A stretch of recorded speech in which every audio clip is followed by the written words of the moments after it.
So this information of the problem is giving us the unit, or getting close to giving us the unit for the reactants.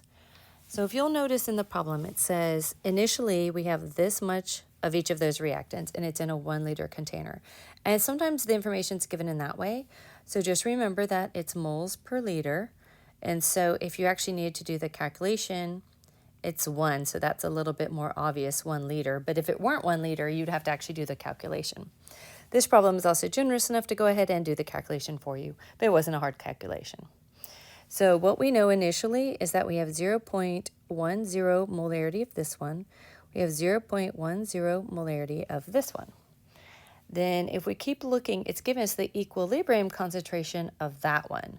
So 0.03 is the equilibrium concentration. Notice that just has one sig fig, and that's the way it was written, so that's what it is.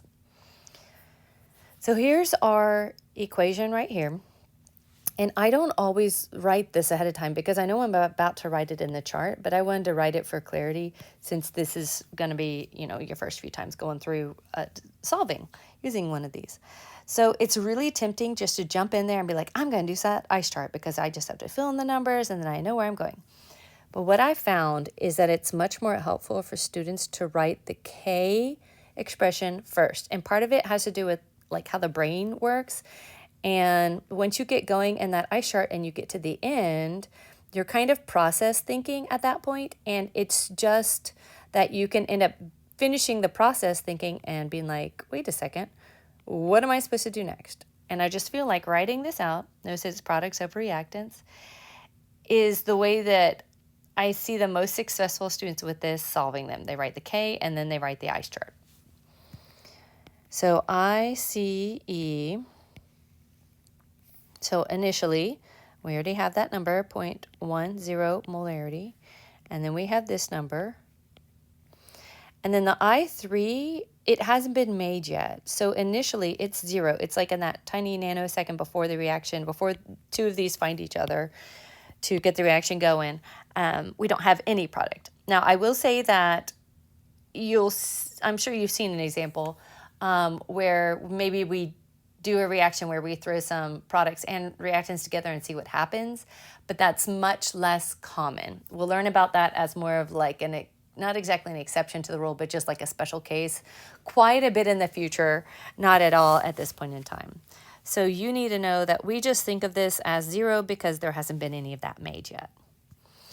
Now notice our coefficients are all 1, so that means all of our values in front of our x's are going to be 1, understood 1. So that's minus x, and plus x.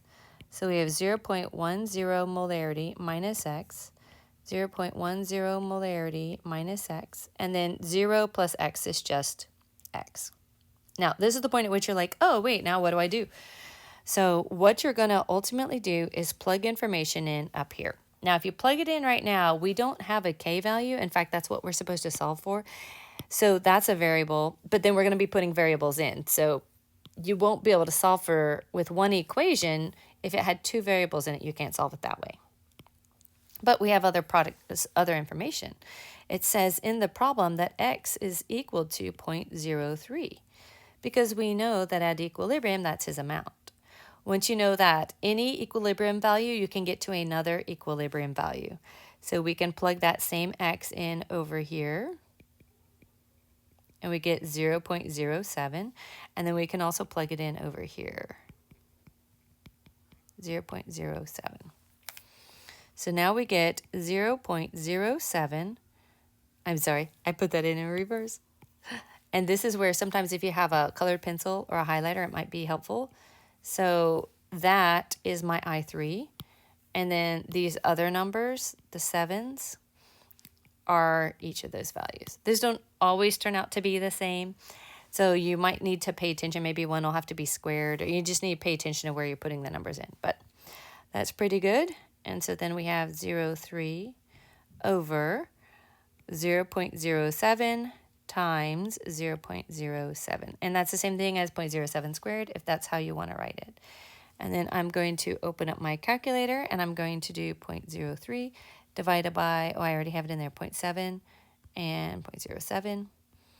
So I get 6.12, and notice that because I only had the 1 sig fig in all those cases, that I'm actually only going to have it to 1 sig fig in this one case. But expect on tests and quizzes and stuff to have at least 2 sig figs, if not 3 or 4.